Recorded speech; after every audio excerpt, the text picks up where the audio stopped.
मेरे प्रिय आत्मा,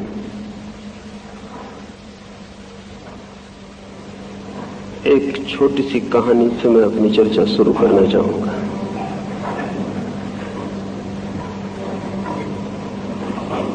एक बड़ी राजधानी में राजमहल के द्वार पर बड़ी भीड़ लगी हुई थी।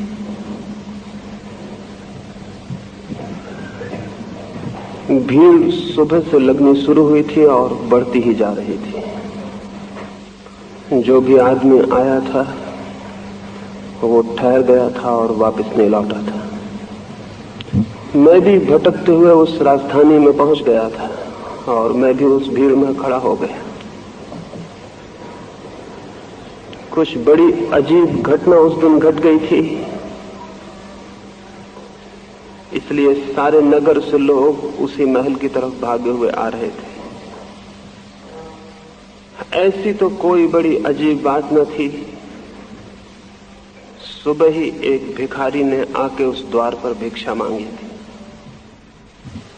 और रोज ही सुबह द्वार पर भिखारी भिक्षा मांगते हैं। अभी वैसी दुनिया तो नहीं आ पाई जब भिखारी नहीं होंगे, इसलिए कोई बहुत अजीब बात न थी। लेकिन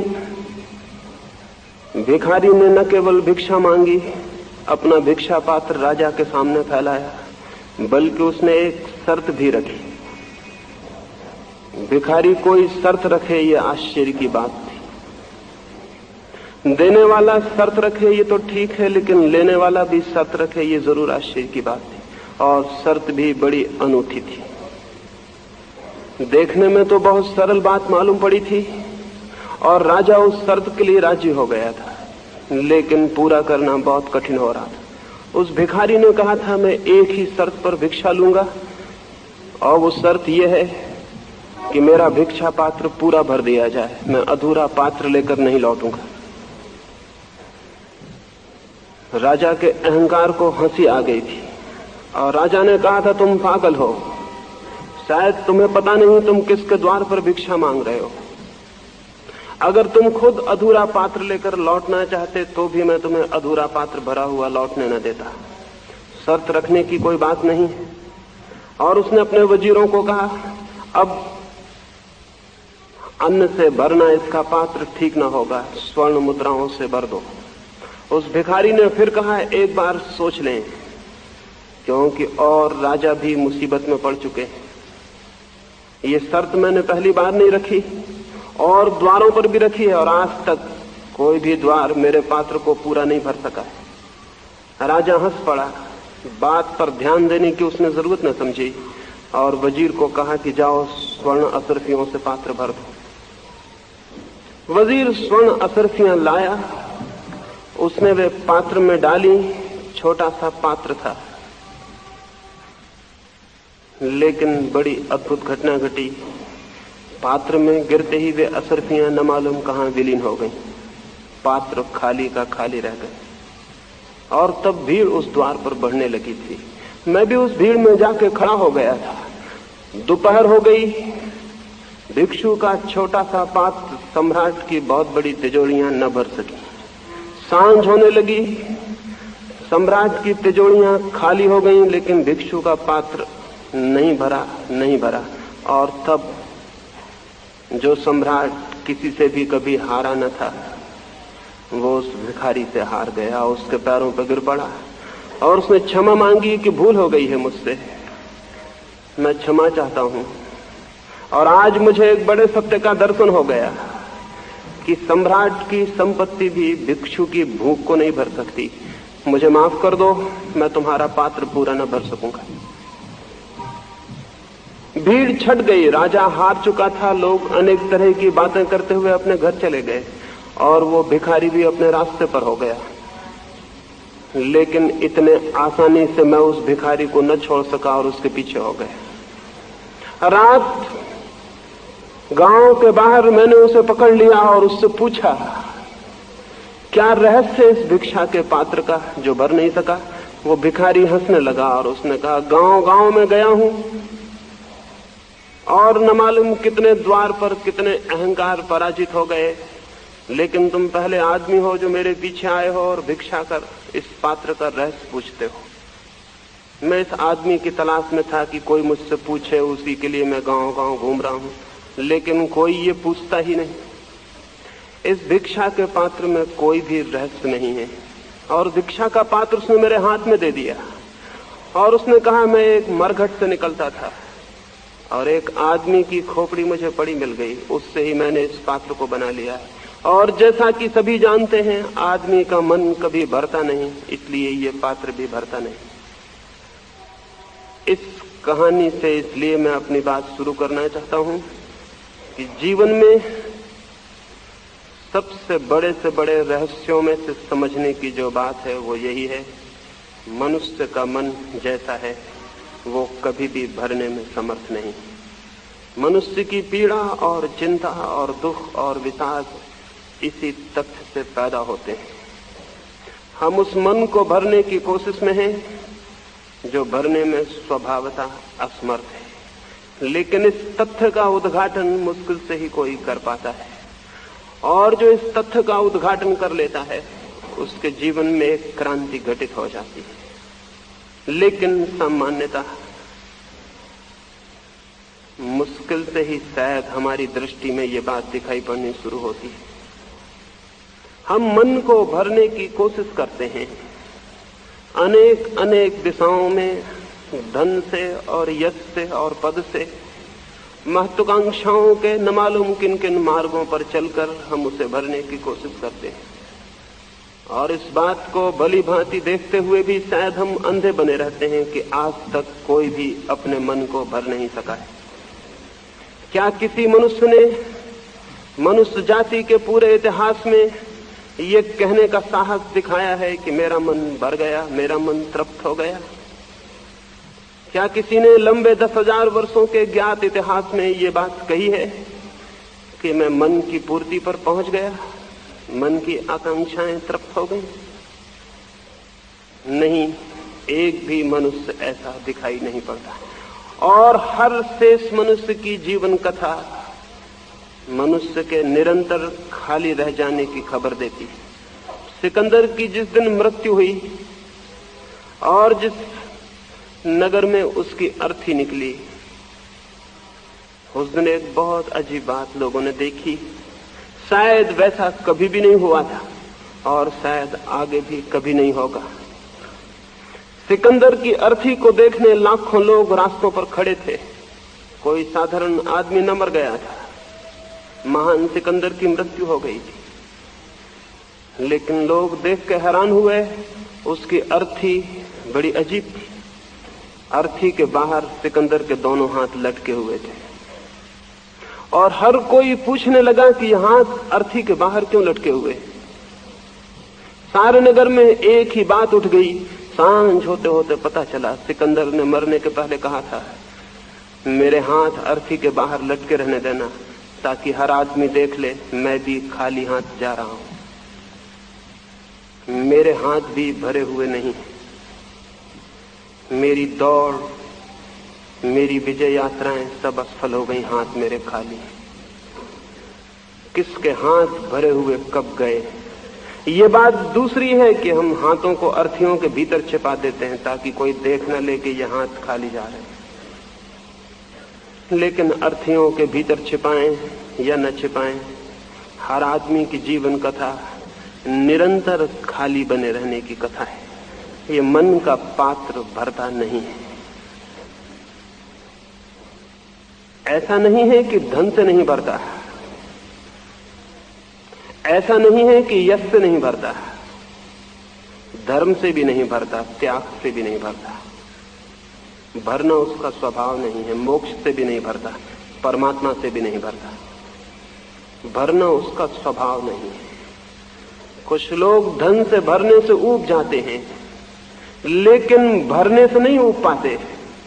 धन से भरने से ऊब जाते हैं तो सोचते हैं धर्म से भर ले। यश और कीर्ति से ऊब जाते हैं और पाते हैं कि उससे मन नहीं भरता, तो सोचते हैं त्याग और तपश्चर्या से भर ले। लेकिन मन अगर भरने में समर्थ होता तो धन से भी भर जाता और धर्म से भी भर जाता। मन भरने में ही असमर्थ है, मन स्वभावतः भरने में असमर्थ है। कोई बात है जिसकी वजह से मन नहीं भर सकता है, किसी भी चीज से नहीं। और जब तक इस तथ्य को कोई साक्षात नहीं करता है, इस समग्र सत्य को कि मन को भरना ही असंभव है, तब तक किसी मनुष्य के जीवन में कोई क्रांति फलित नहीं हो सकती, तब तक कोई मनुष्य आनंद को उपलब्ध नहीं हो सकता, तब तक कोई मनुष्य धार्मिक नहीं हो सकता। धार्मिक मनुष्य की शुरुआत इस बात से नहीं होती कि धन से छोड़ के हम त्याग से मन को भरने लगे। धन और त्याग दोनों की भाषा एक ही है। धन की भाषा है और धन मिले तो शायद मन भर जाए, उतना मिल जाता है तो पता चलता है मन नहीं भरा। और धन मिले तो शायद मन भर जाए, उतना भी मिल जाता है तो मन नहीं भरता। त्याग की भाषा भी और की ही भाषा है। इतना छोड़ देते हैं तो मन नहीं भरता, और छोड़ दें तो शायद मन भर जाए, और छोड़ देते हैं फिर पता चलता है, और छोड़ दें तो शायद मन भर जाए। पकड़ने और छोड़ने का सवाल नहीं, और की भाषा समान है और भरने की आकांक्षा समान है। अगर मन स्वभावतः भरने में असमर्थ है तो शायद किसी रास्ते से उसे नहीं भरा जा सकेगा। और इसलिए मन के साथ मन के भराव के लिए की गई सारी बातें व्यर्थ हो जाती हैं, सारे निदान और सारी चिकित्सा व्यर्थ हो जाती है। और मनुष्य की जो गहरी चिंता है, जो तनाव है, जो दुख, उसके ऊपर मनुष्य नहीं उठ पाता है। अब तक हमने जो भी उपाय खोजे हैं वो असमर्थ हो गए, असफल हो गए। शायद हमने मूल बात नहीं पूछी और इसलिए सारी गड़बड़ हो गई। मैंने सुना है न्यूयॉर्क के एक छोटे से स्कूल में, जहां न्यूयॉर्क के धनपतियों के बच्चे पढ़ते थे, एक छोटे से बच्चे में कुछ अजीब से लक्षण दिखाई पड़ने शुरू हुए। चिंता की बात थी, लक्षण ऐसे थे कि चिंतित हो जाना जरूरी था। उस बच्चे ने इधर कोई 15-20 दिनों से हर चीज काले रंग में रंगना शुरू कर दी थी। वो चित्र बनाता तो काले ही रंग में बनाता, सूरज बनाता तो काले रंग का, गुलाब का फूल बनाता तो काले रंग का, समुद्र बनाता तो काले रंग का, आदमी बनाता तो काले रंग का। उसकी अध्यापिका चिंतित हो गई। काले रंग का इतना मोह भीतर चित्त में किसी गहरी उदासी और दुख की खबर देता था। स्कूल के मनोवैज्ञानिक को खबर की गई, उस बच्चे में ये काले के प्रति इतना मोह, अंधेरे के प्रति इतना आकर्षण शुभ नहीं था, जीवन का सूचक नहीं था, मृत्यु की खबर देता था। चिंता जरूरी थी, उसका इलाज होना जरूरी था। उसके भीतर कोई बात घटित हो रही थी जो बाहर काले रंगों में प्रकट होने लगी थी। एक आदमी हंसता है तो भीतर की कोई खबर लाता है, एक आदमी रोता है तो भीतर की कोई खबर लाता है। एक व्यक्ति काले रंगों के प्रति आकर्षित हो जाए तो भीतर की खबर देता है। उस बच्चे के जीवन में कुछ हो रहा था जिसकी खोजबीन जरूरी थी। मनोवैज्ञानिक ने 15 दिन तक खोजबीन की।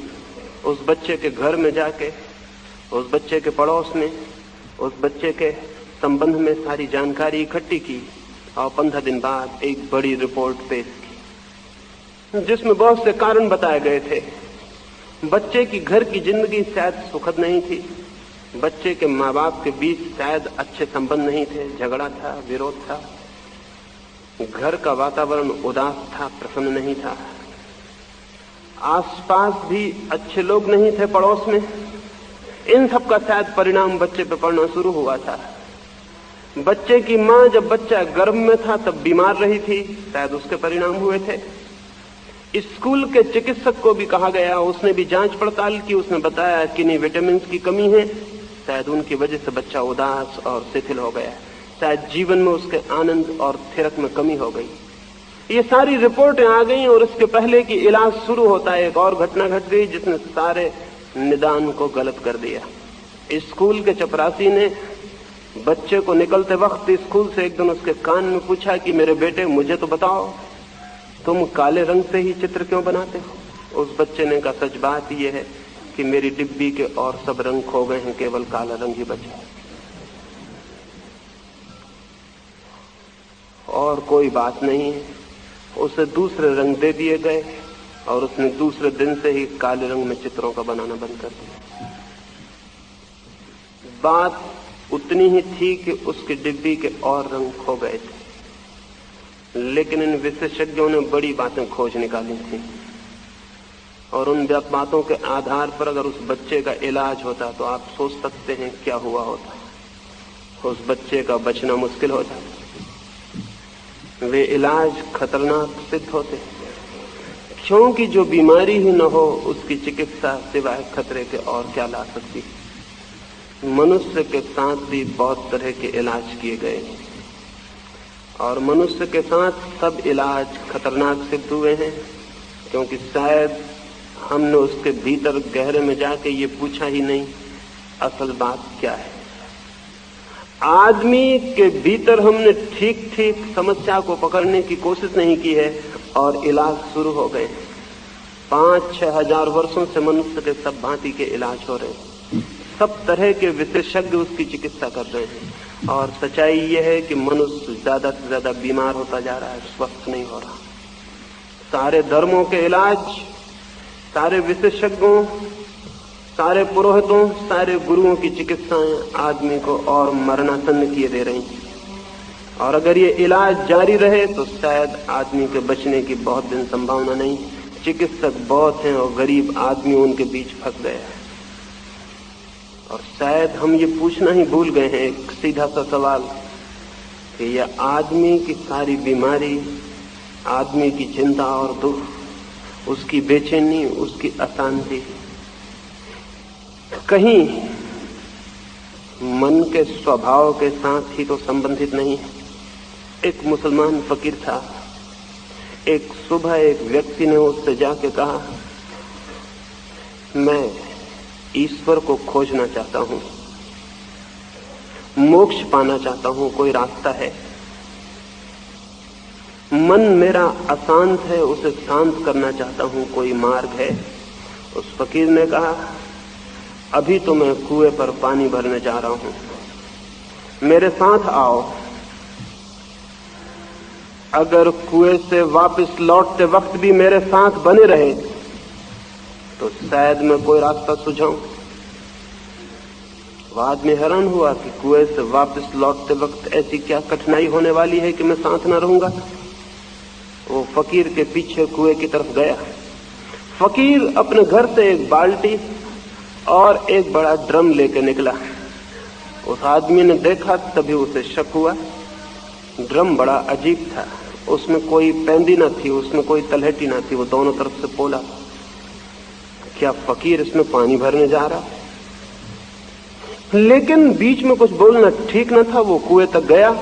फकीर ने वो ड्रम कुएं के पाट पर रखा जिसमें दोनों तरफ पोला था, कोई तलहटी न थी, कोई बॉटम न थी। बाल्टी कुएं में डाली, पानी खींचा और बाल्टी खींच के उस खाली ड्रम में डाली। पानी नीचे से बह गया, ड्रम खाली का खाली रह गया। उसने दोबारा बाल्टी डाली। वो आदमी बहुत साहस करके, बहुत धीरज रख के खड़ा रहा। सोचा है कि मेरा बोलना बीच में ठीक नहीं है। क्या इस आदमी को खुद ये बात दिखाई नहीं पड़ रही होगी कि पानी जिसमें डाला गया है उसमें भर नहीं सकेगा? दूसरी बाल्टी भरी गई और उस फकीर ने उसे भी उस ड्रम में डाल दिया। वो पानी भी बह गया और फकीर तीसरी बाल्टी भरने लगा। उस आदमी का धीरज टूट गया, किसी का भी टूट जाता। उसने फकीर के कंधे पर हाथ रखा और कहा, महानुभाव, ऐसे तो जिंदगी भर भरने से भी ये ड्रम भरने वाला नहीं, कृपा करके देखें तो सही, इस ड्रम में कोई तलहटी नहीं, इसमें कोई पैंदी नहीं, ये पानी भरेगा नहीं। उस फकीर ने कहा, तुमसे किसने सलाह मांगी? तुम मुझसे ज्ञान लेने आए थे या मुझे ज्ञान देने आए हो? उस फकीर ने कहा, अक्सर मैं देखता हूं जो लोग शिष्य बनने आते हैं थोड़ी देर में ही गुरु हो जाते हैं। तुमसे किसने पूछा? बिना मांगे जो आदमी सलाह देता है उससे ज्यादा नासमझ कोई और है। तुमने अपनी नासमझी सिद्ध कर दी। और फिर मुझे इस ड्रम में पानी भरना है, तो मैं ड्रम के ऊपर की तरफ आंखें गड़ाए हुए हूं कि जब पानी वहां तक आ जाएगा तो मैं घर चला जाऊंगा, मुझे पेंदी से क्या लेना देना। मैं ऊपर की तरफ देख रहा हूं कि जब पानी भर जाएगा तो ऊपर की कगार तक आ जाएगा, तब मैं उठा के घर ले जाऊंगा। मुझे ऊपर की कगार तक पानी भरना है, बॉटम से मुझे क्या लेना देना। उसने अपनी बाल्टी फिर कुएं में डाल दी। वो आदमी सोचा कि इस आदमी के पास अब और खड़े रहना ठीक नहीं, यह आदमी पागल मालूम होता है। वह आदमी मुड़ा और अपने घर की तरफ चला गया। फकीर हंसा होगा और अपने ड्रम और बाल्टी को लेकर अपने घर चला गया। घर पहुंच के उस आदमी ने सोचा कि अरे, उसने मुझसे कहा था कि अगर लौटते में भी मेरे साथ रहे तो शायद मैं रास्ता बताऊं, मैं तो बीच में ही वापस आ गया हूं। और उसने रात सोचा कि जो सीधी सी बात मुझे दिखाई पड़ती थी, क्या उस फकीर को न दिखाई पड़ती होगी। फिर मैं क्यों बीच में बोला, कहीं इसमें कोई राज न हो, कोई रहस्य न हो।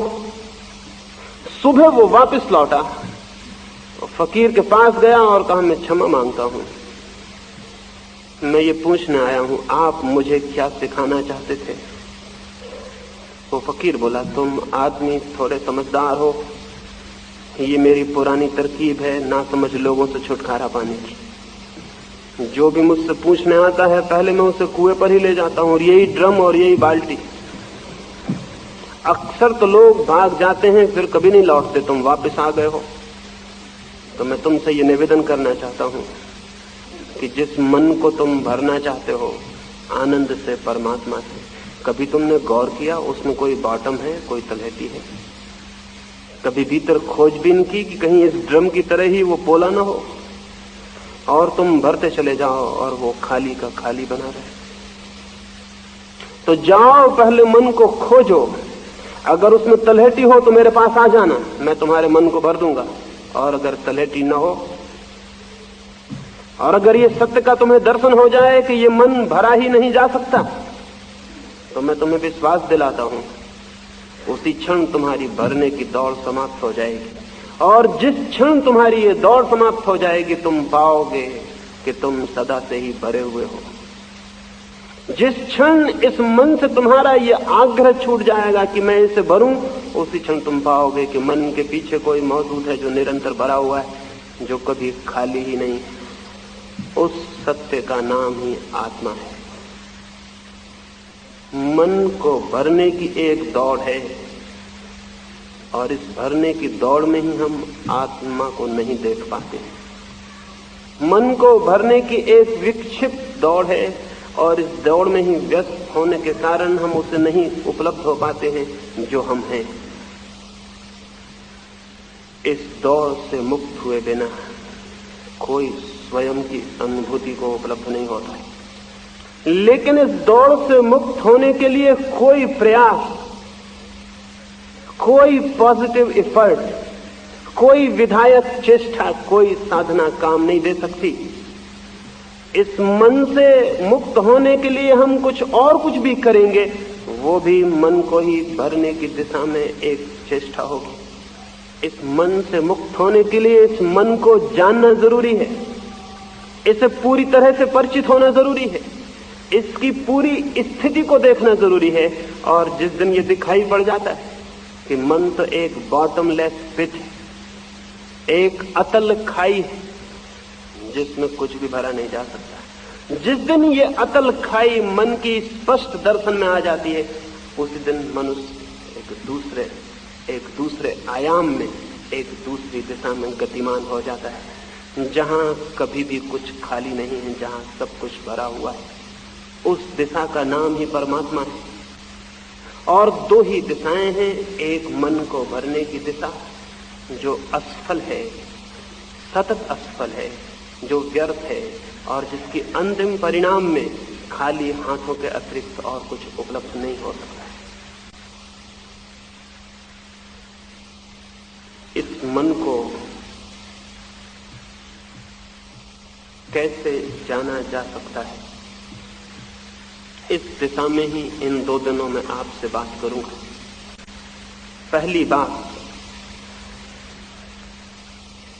हम सारे लोग मन को जानने की बात तो दूर रही, इसे जानने से बचना चाहते हैं। जानने की बात तो बहुत दूर, हम अपनी आंखें चुरा लेना चाहते हैं इस मन से कि कहीं इससे मिलना ना हो जाए।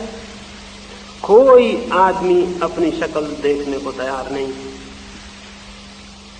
कोई आदमी जैसा वो है वैसा ही अपने को उघाड़ के देखने का साहस नहीं करते। हम तो अपने से भाग रहे हैं और भागते भागते हम रास्ते में जो भी मिलता है उससे पूछते चलते हैं, आत्मज्ञान का कोई रास्ता है? अपने से भाग रहे हैं और आत्मज्ञान को उपलब्ध होना चाहते हैं। ये दोनों बातें अत्यंत मूढ़तापूर्ण हैं। ये दोनों बातें इतनी विरोधी हैं कि इससे बड़ा और कोई विरोध, इससे बड़ा और कोई कंट्राडिक्शन नहीं हो सकता। पूछें अपने से, कहीं मैं अपने से भाग तो नहीं रहा हूं? हम सब भाग रहे हैं। भागने के हमने बहुत से रास्ते ईजाद कर लिए। कोई भी आदमी ठीक अपने आमने सामने नहीं होना चाहता, आंख चुराता है अपने से, और इस आंख चुराने के लिए जो उपाय करता है वो ये कि जो वो नहीं है वही अपने को समझ लेता है। हिंसक व्यक्ति अपने को अहिंसक समझ लेता है, अधार्मिक व्यक्ति अपने को धार्मिक समझ लेता है, ताकि जो अधार्मिकता है वो दिखाई ना पड़े, वो आमने सामने ना आ जाए। तो सस्ती तरकीबें खोज लेता है। अधार्मिक व्यक्ति रोज सुबह उठ के मंदिर जाने लगता है ताकि उसे दिखाई पड़ने लगे कि मैं धार्मिक हूं। हिंसक व्यक्ति पानी छान के पीने लगता है ताकि उसे दिखाई पड़ने लगे कि मैं अहिंसक हूं।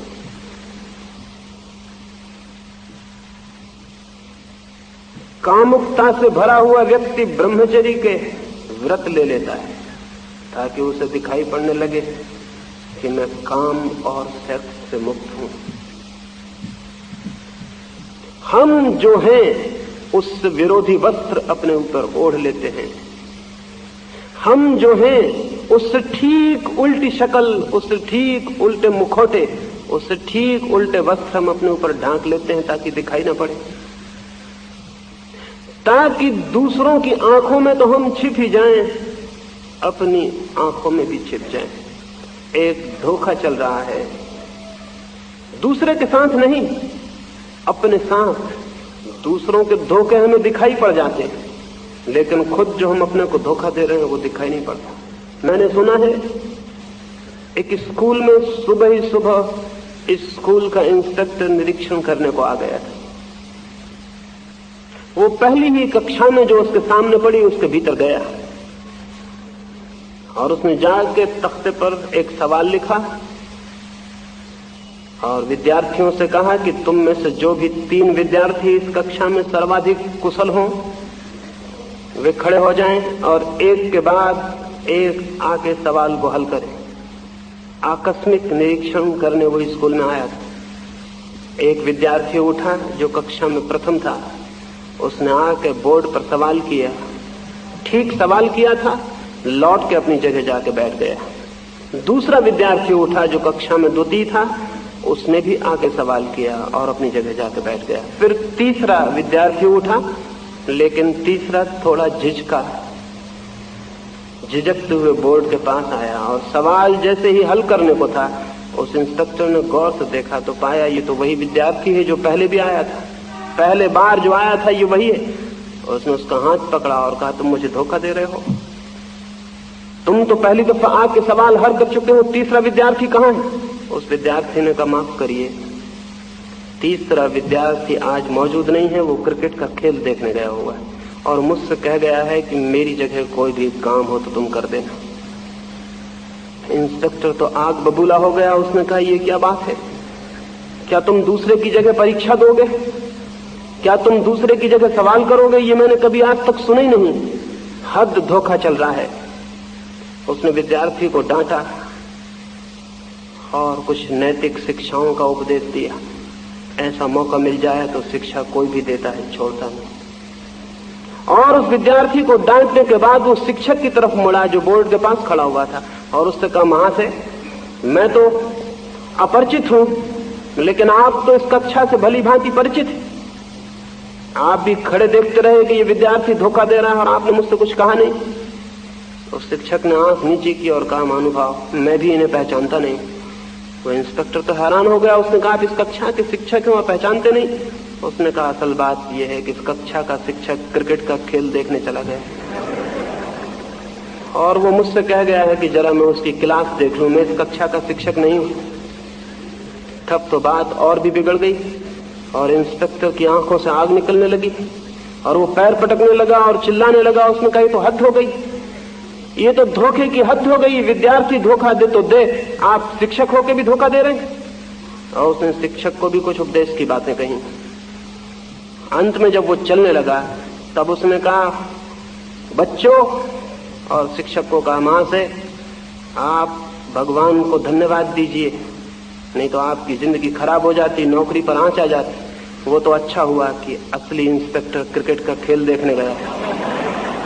मैं तो उसका दोस्त हूं जो उसकी जगह निरीक्षण करने आ गया।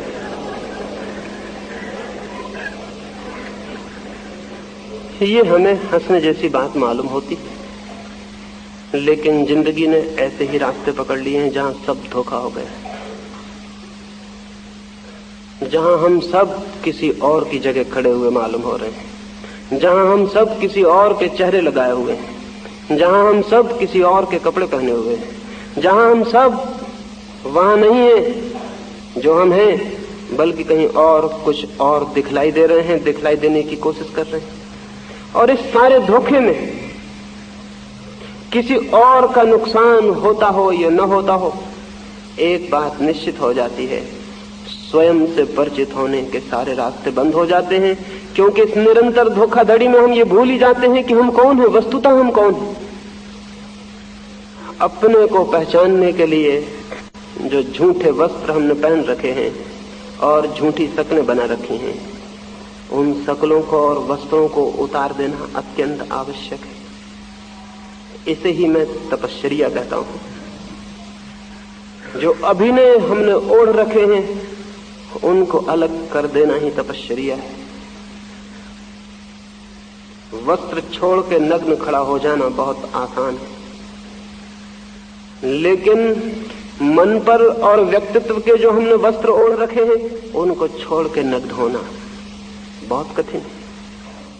वही कठिनाई है मनुष्य के आत्मज्ञान के मार्ग पर, वही कठिनाई है उसके चित्त के पूरे उद्घाटन में। सोचें और हम देखें कि हम जो दूसरों को दिखला रहे हैं कि हम हैं, वो हम हैं। हमने जो नाटक खेल रखा है जीवन में, हमने जीवन को तो एक मंच बना रखा है जहां हम दूसरों का अभिनय कर रहे हैं, और धीरे धीरे ये भूल गए हैं कि ये अभिनय था। आदमी भूल जाता है धीरे धीरे। बर्ट्रैंड रसल ने एक संस्मरण लिखा है, और लिखा है, एक दिन सुबह में अपने द्वार के बाहर बैठा हुआ था और एक आदमी आया और उसने कहा, महाशय आप बड़ी कठिन किताबें लिखते हैं। खैर आपकी ज्यादा किताबें तो मैंने पढ़ी नहीं, लेकिन एक किताब मैंने पढ़ी जिसमें मुझे कुछ भी समझ में नहीं आया। एक वाक्य भर मेरी समझ में आया और वो वाक्य एकदम गलत है। जो समझ में आया है वो एकदम गलत है, झूठ है वो बात। बर्ट्रैंड रसल ने कहा, कौन सा वो वाक्य है जो आपकी समझ में आया और क्या भूल है उसमें? उस आदमी ने कहा, आपने लिखा है सीजर इज डेड, सीजर मर चुका है। यही मेरी समझ में आया और ये बिल्कुल झूठ, ये बात अफवाह है। बर्ट्रैंड रसल तो हैरान हो गए, सीजर को मरे तो सैकड़ों वर्ष हो चुके। उन्होंने पूछा कि आपके पास क्या प्रमाण है कि ये बात गलत है? तो उस आदमी ने कहा, मैं खुद सीजर हूं। बर्ट्रैंड रसल ने उस आदमी से और बातचीत करनी उचित न समझी। उसे नमस्कार किया और कहा, माफ करिए, नए संस्करण में मैं सुधार कर लूंगा। वो आदमी प्रसन्न होकर चला गया। पीछे पता चला कि वो एक नाटक में सीजर का काम किया था और तब से दिमाग उसका खराब हो गया, वो अपने को सीजर ही समझने लगा। और ठीक ही वो बर्ट्रैंड रसल को सुझाव देने आया था कि अपनी भूल सुधार लो, सीजर अभी जिंदा है। ये आदमी पागल मालूम होता है। हम लोग किस भांति के लोग हैं। लेकिन एक पति अपनी पत्नी के सामने प्रेम का अभिनय करता है कि मैं तुम्हें प्रेम करता हूं, और धीरे धीरे भूल जाता है कि यह अभिनय था। एक बेटा अपने बाप के सामने आदर का अभिनय करता है कि मैं तुम्हें आदर करता हूं, और धीरे धीरे भूल जाता है कि यह अभिनय था। एक मित्र के सामने अभिनय करता है कि मैं प्राण दे दूंगा तुम्हारे लिए, और भूल जाता है कि यह अच्छी बातचीत थी, कविता थी, ये जिंदगी नहीं थी, ये सच्चाई नहीं थी। और इस बात को याद रख लेता है कि मैं उन मित्रों में से हूं जो जान दे देगा। लेकिन न तो हमारा प्रेम सच्चा है, न हमारी मित्रता सच्ची, न हमारा आदर सच्चा है। अगर हमारा प्रेम सच्चा होता, हमारी मित्रता सच्ची होती, हमारा आदर सच्चा होता, तो ये सड़ी गली और कुरूप दुनिया हम पैदा करते जो हमने पैदा की। हर पति अपनी पत्नी को प्रेम कर रहा है, हर बाप अपने बेटे को प्रेम कर रहा है, हर माँ अपने बच्चों को प्रेम कर रही है। तो सारी दुनिया में इतना प्रेम है और इतनी रद्दी दुनिया पैदा हुई। इतने प्रेम से इतनी रद्दी दुनिया पैदा हो सकती थी, इतनी कुरूप, इतनी घृणित ये दुनिया हमारे सब, अगर प्रेम सच्चा होता तो उससे पैदा हो सकती थी। 3000 वर्षों में 15,000 युद्ध हमने लड़े। 3000 वर्षों में 15,000 युद्ध हमें लड़ने पड़ते। 3000 वर्षों में 15,000 युद्ध किस बात की खबर देते हैं? हमारे भीतर प्रेम है या कि घृणा? हमारे भीतर आदर है या कि अपमान? हमारे भीतर मित्रता है या शत्रुता है? अगर कोई भी आदमी आंख खोल के इस दुनिया को देखेगा तो उसे ये शक पैदा हो जाना स्वाभाविक है कि प्रेम की बातें अभिनय होंगी, मित्रता की बातें कविताएं होंगी। अगर वे सच्चाइयां होती तो जिंदगी और होनी चाहिए थी, जैसी वो बिल्कुल नहीं है। कौन इस दुनिया को बना रहा है? हम सारे लोग इस दुनिया को बना रहे हैं। कौन इस समाज का घटक है? हम सारे लोग, और हम सारे लोग तो बहुत प्रेम से भरे हुए लोग। तो फिर इस दुनिया में ये अप्रेम और घृणा और हिंसा कहां से आ जाती? हमारे अतिरिक्त कोई और रास्ता भी है इसके आ जाने का?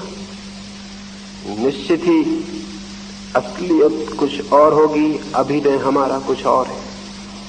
बड़े व्यापक पैमाने पर दुनिया में जो प्रकट होता है वो हमारी असलियत है, और अपने अपने घर में बैठ के हम जो बातें करते हैं वो अभिनय है।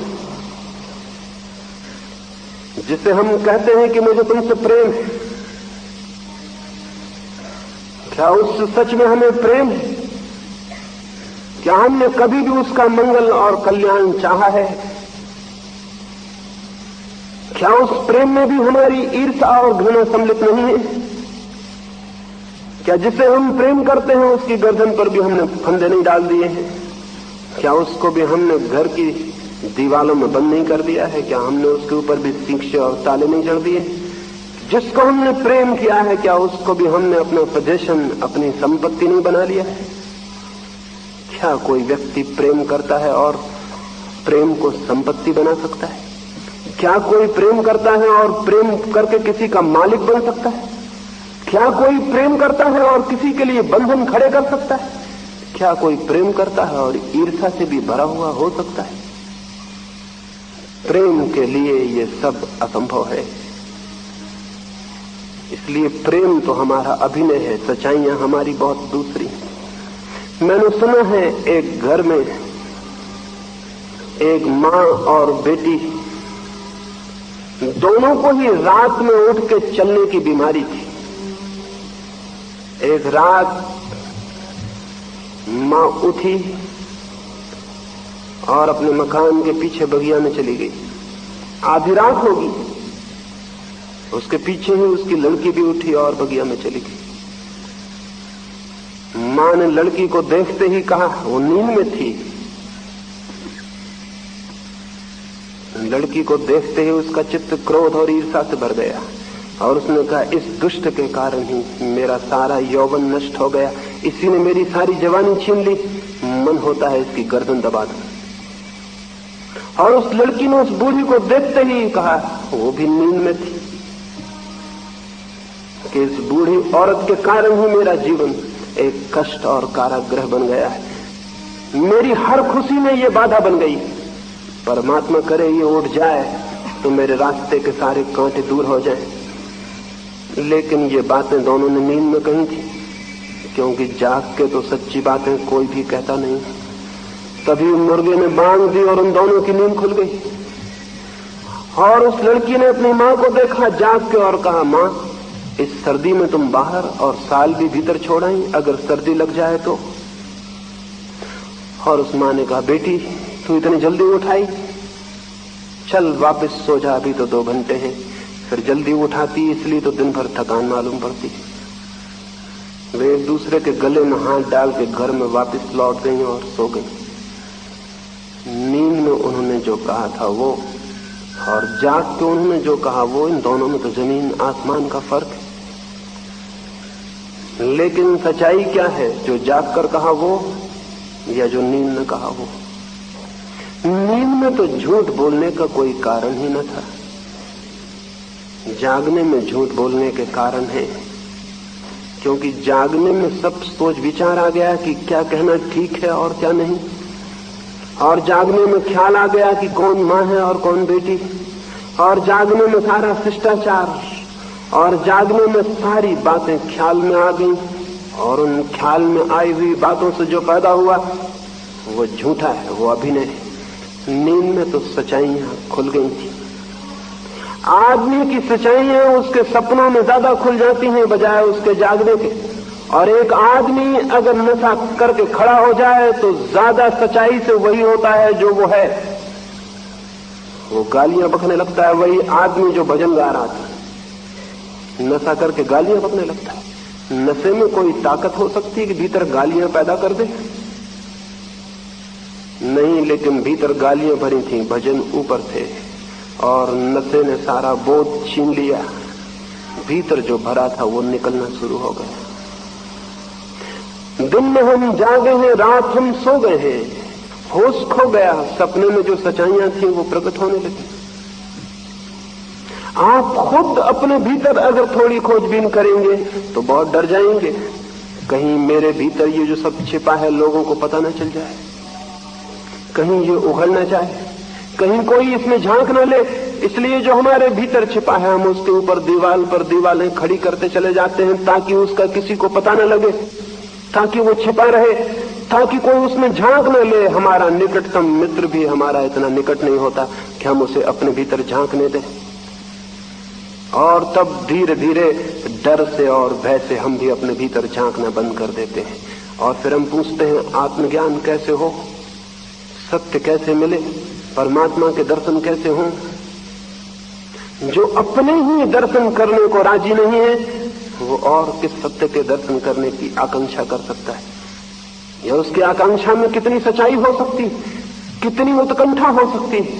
मनुष्य के समक्ष मनुष्य का मन जैसा है, क्रोध, हिंसा और ईर्ष्या जो कुछ भी है उसे बहुत सरलता से वैसा ही जानना जरूरी है।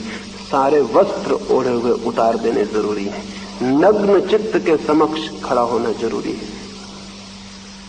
ये तो पहली बात है कि हम अपने से बचना बंद कर दें। अगर किसी भी दिन हमें जीवन की गहराइयों में उतरना हो और किसी भी दिन हमें जीवन के अर्थ और अभिप्राय को जानना हो और किसी भी दिन हमें जीवन में छिपे सौंदर्य और आनंद की अनुभूति करनी हो, तो अपने आप से पलायन बंद कर देना होगा, अपने आप से भागना बंद कर देना होगा।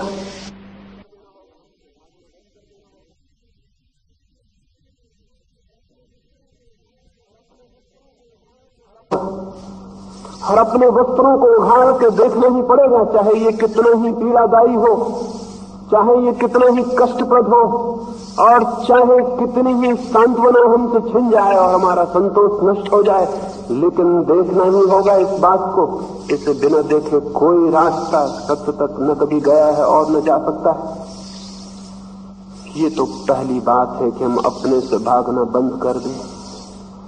और अपने से हम भाग रहे हैं, नए नए रास्ते खोज रहे हैं, और ये अपने से भागना इतना ज्यादा तीव्र हो सकता है या अपने आप की पीड़ा इतनी गहरी हो सकती है कि हम किसी तरह न केवल अपने से भागना चाहें, बल्कि पीड़ा से घबरा के अपने को भूलना भी चाहें। भागने के बाद भूलने की सीमा आ जाती है। जो आदमी अपने से निरंतर भागता रहता है, आखिर में उसे पता चलता है मैं कितना ही भागूं, लौट लौट के कुछ चीजें दिखाई पड़ जाती, बार बार अपने से मिलना हो जाता है। आखिर कोई अपने से भाग कैसे सकता है? किसी और चीज से भागता तो भाग भी सकता था। मैं अगर भाग के जंगल चला जाऊं, आप सब तो पीछे छूट जाएंगे, लेकिन मैं अपने साथ ही वहां पहुंच जाऊंगा। मैं जहां भी भागूंगा मैं अपने साथ रहूंगा। तो भागने की अतिशयता एक दिन इस निष्कर्ष पर ले आती है कि भागने से काम नहीं चलेगा, भूलना जरूरी। तब हजार तरह के नशे खोजने की बात शुरू हो जाती। कोई आदमी शराब पी के अपने को भूलना चाहता है, कोई आदमी संगीत में भूलना चाहता है, कोई आदमी सेक्स में अपने को भूल जाना चाहता है। कुछ भले लोग हैं वो इस तरह के नशे करने पसंद नहीं करते, तो उन्होंने भले आदमियों के नशे ईजाद कर लिए हैं। कोई राम राम जप के अपने को भूल जाना चाहता है, कोई मंदिर में जाके भजन कीर्तन करता है, नाचता है और भूल जाना चाहता है, कोई गीता और कुरान और बाइबल पढ़ता है और उन्हीं में अपने को भूल जाना चाहता है। लेकिन नशे चाहे अच्छे हों चाहे बुरे, उनका काम एक ही है कि किसी भांति हम अपने को भूल जाएं। वो जो हम हैं उसकी हमें स्मृति न रह जाए, वो द्वार बंद हो जाए जो हम हैं। बहुत राहत मिलती है जैसे ही कोई अपने को भूलने में समर्थ होता है, बहुत राहत मिलती है। यूरोप और अमेरिका में नई नई इजादें कर रहे हैं, नए ड्रग्स खोज रहे हैं, मस्कलीन है, LSD है और कुछ है। बहुत पुराने दिन से ये खोज चल रही है। वेद के ऋषियों से लेके आज तक, सोमरस से लेके LSD तक वही खोज चल रही कि अपने को किस तरह भूल जाए। कोई नशा कर ले और अपने को भूल जाए। भूल जाने में अच्छा लगता है क्योंकि अपने को जानने में बुरा लगता है। वो जो अपने को जानने की पीड़ा है, दंश है, द्वंद है, तकलीफ है कि मैं ये क्या हूं, उसे जितनी देर को हम भूल जाते हैं तो हम तो भगवान हो जाते हैं। क्योंकि वो सारा अंधेरा भूल गया, सब ज्योति हो गई, वो सारे घाव भूल गए, सब स्वस्थ हो गया, वो सब पीड़ाएं भूल गई, चिंताएं भूल गई, सब शांत और संगीत हो गया। लेकिन कोई अपने को कितनी देर भूले रह सकता है? और भूला रहना क्या कोई क्रांति है या कि कोई परिवर्तन? भूलना कोई मार्ग तो नहीं हो सकता, न भागना कोई मार्ग हो सकता है, न भूलना कोई मार्ग हो सकता है। भूलने से क्या हित है? सो जाने से कौन सी राहत है? सो जाने से वो चीज दबी रह जाएगी, भीतर दिखाई नहीं पड़ेगी, लेकिन कब तक सो रहेंगे? क्या सोने से उसका अंत हो जाएगा जिससे हमने भागना चाहा? क्या आत्मविस्मरण से जीवन की चिंता से छुटकारा हो जाएगा? क्या आत्मविस्मरण मुक्ति बन सकता है? नहीं, बिल्कुल नहीं, कभी भी नहीं। बल्कि जितनी देर आत्मविस्मरण में बीतता है उतना जीवन व्यर्थ हो जाता है, उतना अवसर खो जाता है जिसमें हम अपने को जान लेते और शायद बदल लेते, उतना अवसर अपने हाथ से हम खो देते हैं, उतना अवसर हमारे हाथ से व्यर्थ बीत जाता है। उतनी शक्ति और क्षमता जो हमने अपने को बुलाने में लगाई, काश हम अपने को जगाने में लगाते तो जिंदगी और हो सकती थी, जिंदगी कुछ और हो सकती थी, बात कुछ और हो सकती थी। लेकिन हमने अपने को बुलाने में लगाया। एक आदमी के पैर में फोड़ा हो और वो नशा करके भूल जाए, एक आदमी के सिर में दर्द हो और वो अफीम खा के सो जाए, और एक आदमी के जिंदगी में चिंता हो, पीड़ा हो, परेशानी हो और वो भजन करता रहे और भूल जाए। क्या इससे कोई पीड़ा, इससे कोई दुख, इससे कोई बीमारी का अंत होता है? नहीं, उसका तो कोई अंत कैसे होगा? उसका अंत तो उसके साक्षात से हो सकता है, उसके मुकाबले से हो सकता है, उसके निकट जानने से, उसे पहचानने से हो सकता है। ज्ञान के अतिरिक्त मनुष्य के जीवन की चिंता और दुख से कोई छुटकारा नहीं। लेकिन ज्ञान से शायद हम भयभीत हैं, क्योंकि ज्ञान की पहली सीढ़ी अपने को जानना होगी, और अपने को जानने का अर्थ आत्मा को जानना नहीं, अपने को जानने का अर्थ परमात्मा को जानना नहीं, अपने को जानने का पहला और सीधा अर्थ अपने चित्त को, अपने मन को जानना है।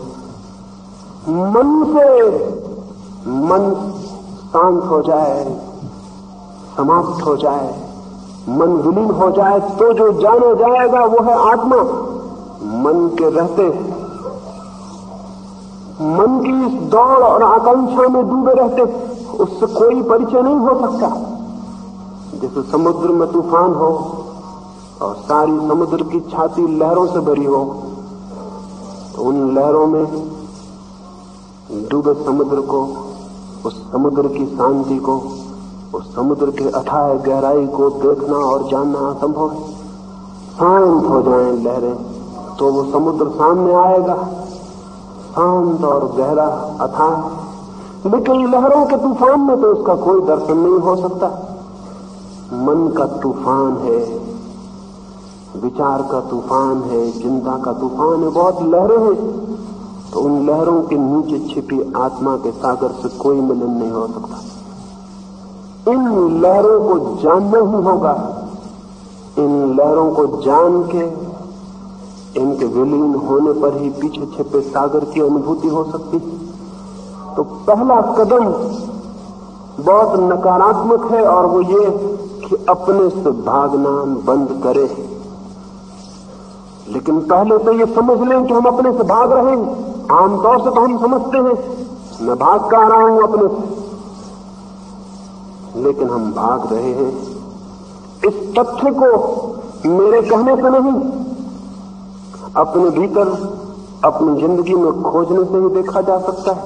सुबह से सांझ तक हम भाग रहे हैं। जो हम हैं न हम जानना चाहते हैं और न दूसरे को जानने देना चाहते हैं कि हम क्या हैं। और हम रोज रोज नई तस्वीरें और रोज रोज नए चित्र गढ़ लेते हैं और नए कपड़े बना लेते हैं और बढ़ते जाते हैं, कपड़ों से डूबते जाते हैं, धीरे धीरे खो जाते हैं, कपड़े ही रह जाते हैं और हमारा कोई पता नहीं रह जाता कि हम कहाँ हैं। अगर हमारे कपड़े कोई छीन ले एकदम, तो शायद हम पहचान भी न पाए कि हम कौन, हम क्या हैं। जो बातें हमने दूसरों को दिखाई हैं, अगर हमारी सारी पोंछ दी जाए, छीन ली जाए, तो हम नग्न खड़े रह जाएं और पहचानना मुश्किल हो जाए कि मैं कौन हूं। मैंने सुना है एक भिखारी औरत एक संध्या एक मेले से भीख मांग के वापस लौट रही थी। दिन भर थक गई थी, बूढ़ी औरत थी, दिन भर मेले की दौड़ धूप में थक गई थी, मांगने में, एक एक आदमी के सामने हाथ फैलाने में। चलते समय घर लौटते वक्त रास्ते में एक झाड़ के नीचे विश्राम करने को ठहरी और सो गई। उस मेले से और लोग भी उस रास्ते से निकल रहे थे। दो अभिनेता जो कि मेले में नाच कूद के लोगों को खुशी दिए थे और अपनी जेब में भर के लौट रहे थे, दो हंसोड़ आदमी, वे भी उस रास्ते से निकले। उस बूढ़ी औरत को उन्होंने सोते देखा, उन्हें मजाक सूझी। उन्होंने उसके डिब्बे को उठा लिया जिसमें उसने दिन भर के पैसे इकट्ठे किए थे।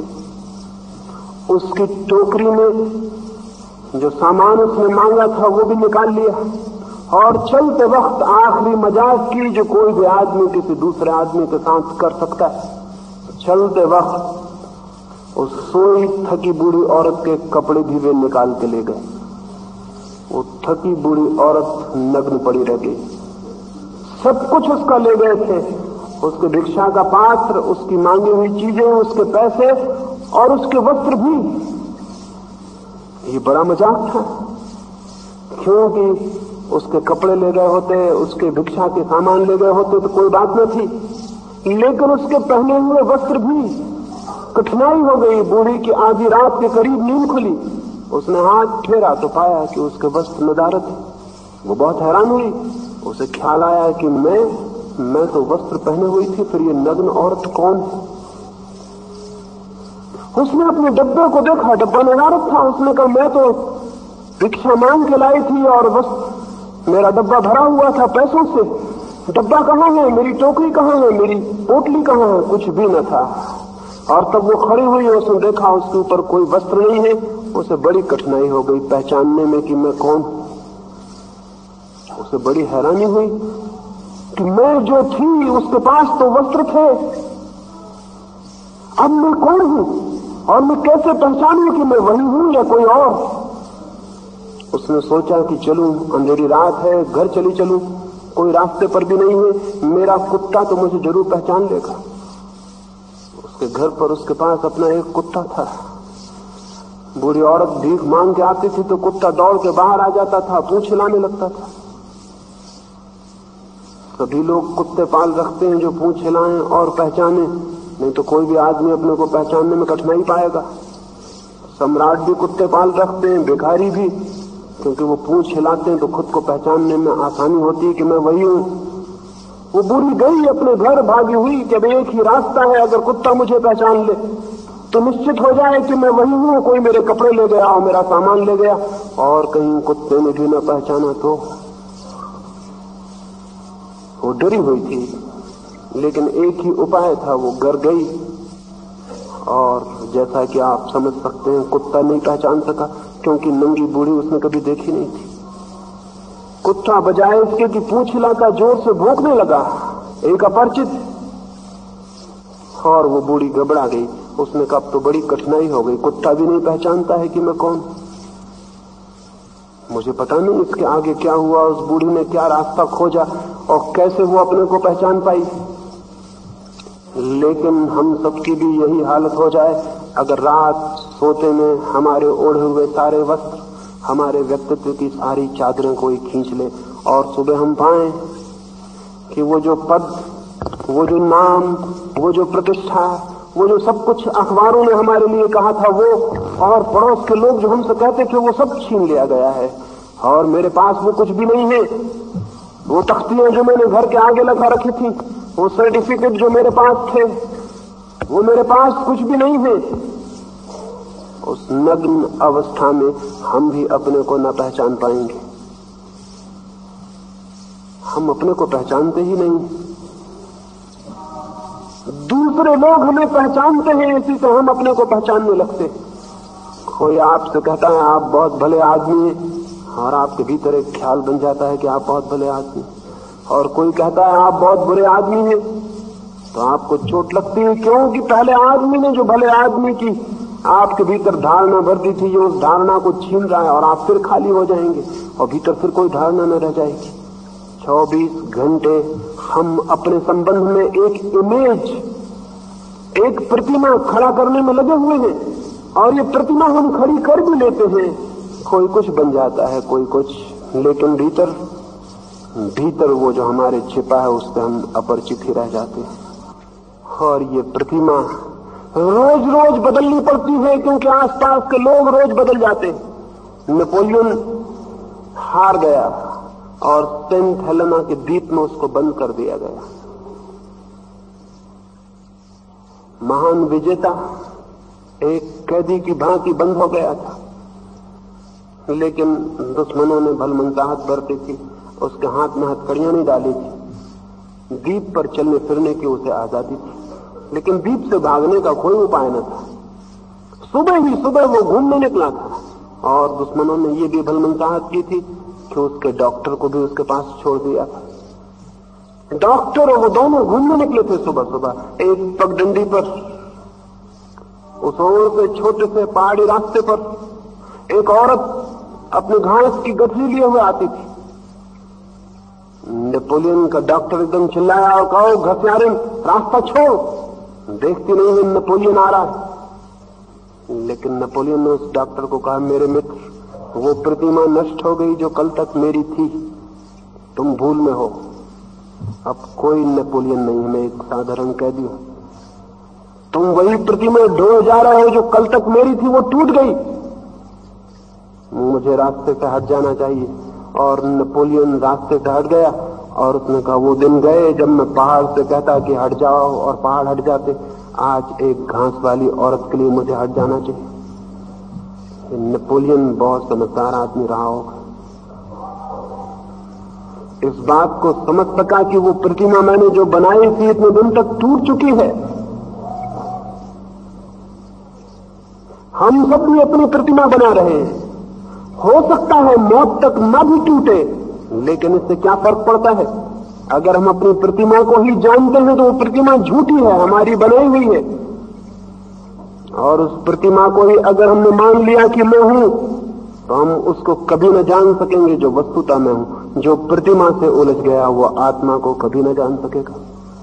इस प्रतिमा को इसके पहले की मौत तोड़ दे, या इसके पहले कि कोई बड़ी हार नेपोलियन की प्रतिमा को फोड़ दे, जो आदमी समझता है वो खुद ही इस प्रतिमा को तोड़ देता है और भीतर प्रवेश करता है। वही आदमी साधक है जो अपने हाथ से बनाई गई प्रतिमा को तोड़ के भीतर प्रवेश करता है। वो प्रवेश कैसे हो सकता है, उसकी चर्चा मैं कल सुबह आपसे करूंगा। आज तो मुझे इतना ही कहना था कि हमने एक झूठी प्रतिमा अपने बाबत खड़ी कर ली है, एक फॉल्स इमेज हमने बना लिया है। कोई वजह है, कोई कारण है इसलिए हमने ये बना लिया। आत्मज्ञान का जो अभाव है उसको भरने के लिए हमने एक झूठी प्रतिमा बना ली और उसी को मान लिया है कि मैं हूं। इस प्रतिमा के भीतर बिल्कुल उल्टी हमारे चित्त की स्थिति है। हमने ऊपर फूल चिपका लिए, भीतर दुर्गंध भरी है। हमने ऊपर रोशनी कर लिए, भीतर अंधेरा भरा है। और उस अंधेरे से हम डरते हैं कहीं उसका हमें पता ना चल जाए, क्योंकि उसका पता इस प्रतिमा की हत्या हो जाएगी, ये प्रतिमा टूट जाएगी अगर उसका हमें पता चल गया। लेकिन गुजरना ही पड़ता है इस रास्ते से उस प्रतिमा को तोड़ने के, अन्यथा कोई फिर और गहरे और भीतर नहीं जा सकता, फिर वो अपने से बाहर ही घूमता हुआ रह जाता है। और हम सब ने इतनी सुरक्षा कर ली इस प्रतिमा में कि इसमें कोई दरवाजा भी नहीं छोड़ते हैं कि कहीं हम भीतर जा सके, क्योंकि वो दरवाजे से कोई दूसरा भी भीतर जा सकता है और कहीं वो भीतर हमारे जाके देख ले। तो हमने सब तरह की सिक्योरिटी कर ली है, प्रतिमा को सब तरफ से बंद कर दिया है, अपने चारों तरफ खोल खड़ी कर ली है और उसके भीतर हम बंद हो गए। एक सम्राट ने एक महल बनाया था, उस महल की दूर दूर तक चर्चा हुई और दूर दूर के सम्राट उसे देखने आए। महल बहुत अद्भुत था, इतना सुरक्षित महल कभी भी नहीं बनाया गया था। पड़ोस का एक सम्राट उसे देखने आया। महल के मालिक ने एक एक महल का कोना कोना दिखलाया। सम्राट चकित हुआ, इतना सुरक्षित था वो कि चोर उसमें घुस ना सकते थे, दुश्मन उसमें प्रवेश ना कर सकते थे। एक ही दरवाजा था उस महल में, ताकि कोई भीतर ना आ सके, ताकि भीतर से कोई अनजान अपरिचित बाहर न जा सके। द्वार पर सख्त पहरा था। लौटते वक्त पड़ोसी सम्राट ने प्रशंसा की और कहा, बहुत सुंदर महल बनाया, बहुत सुरक्षित। मैं भी कोशिश करूंगा एक ऐसे महल को बनाने की। एक भिखारी द्वार पर खड़ा था, वो ये सुन के हंस पड़ा। मकान के मालिक ने पूछा, क्यों हंस पड़े हो, क्या बात है, कोई भूल है मेरे महल में? उस भिखारी ने कहा, एक भूल, इसमें ये एक दरवाजा है, ये एक भूल है, ये दरवाजा भी नहीं होना चाहिए। इससे कोई और आ सके या न आ सके, मौत इस दरवाजे से भीतर आ जाएगी और तुम असुरक्षित हो। भीतर बंद हो जाओ, ये दरवाजा भी बंद कर लो, तुम पूरी तरह सुरक्षित हो जाओ। कब्र में ही आदमी पूरी तरह सुरक्षित हो सकता है। इसलिए उल्टा भी सच है, जो आदमी पूरी तरह सुरक्षित हो जाता है वो कब्र में बंद हो जाता है। और हम सब ने अपनी अपनी कब्र बना ली है, अपनी अपनी प्रतिमाओं में, अपने अपने झूठे रूप में हमने अपनी अपनी कब्र बना ली, उसके भीतर हम सुरक्षित हो गए। ये सुरक्षा मौत है और इस मौत से बेचैनी और घबराहट पैदा होती। इस सुरक्षा से बाहर निकलने का मन होता है, स्वतंत्रता की आकांक्षा होती है, चिंता होती है, अशांति पैदा होती है तब हम पूछते हैं कि हम शांत कैसे हो जाएं, हम मुक्त कैसे हो जाएं। अमुक्ति हमने बना ली है, बंधन हमने खड़े कर लिए, दीवारें हमने बना ली है, कब्र हमने खड़ी कर ली, और हम पूछ रहे हैं सारी दुनिया में कि हम मुक्त कैसे हो जाएं। कौन करेगा मुक्त आपको? कोई तीर्थंकर करेगा, कोई अवतार करेगा, कोई बुद्ध करेंगे, कोई गुरु करेगा, कोई किसी को मुक्त नहीं कर सकता। आप तो अपनी दीवारें खड़ी कर रहे हैं और चिल्लाते हैं कि हमें मुक्त होना है। कृपा करें, पहचाने आप अपनी अमुक्ति खुद हैं, और जिस दिन आपको ये दिखाई पड़ जाएगा कि आपकी सुरक्षा ही आपका बंधन और कारागृह बन गई है, अपनी सुरक्षा में खड़ी की गई अपनी ही प्रतिमा हमारी मृत्यु बन गई है, उसी दिन इस प्रतिमा को तोड़ देना क्षण भर का काम होगा।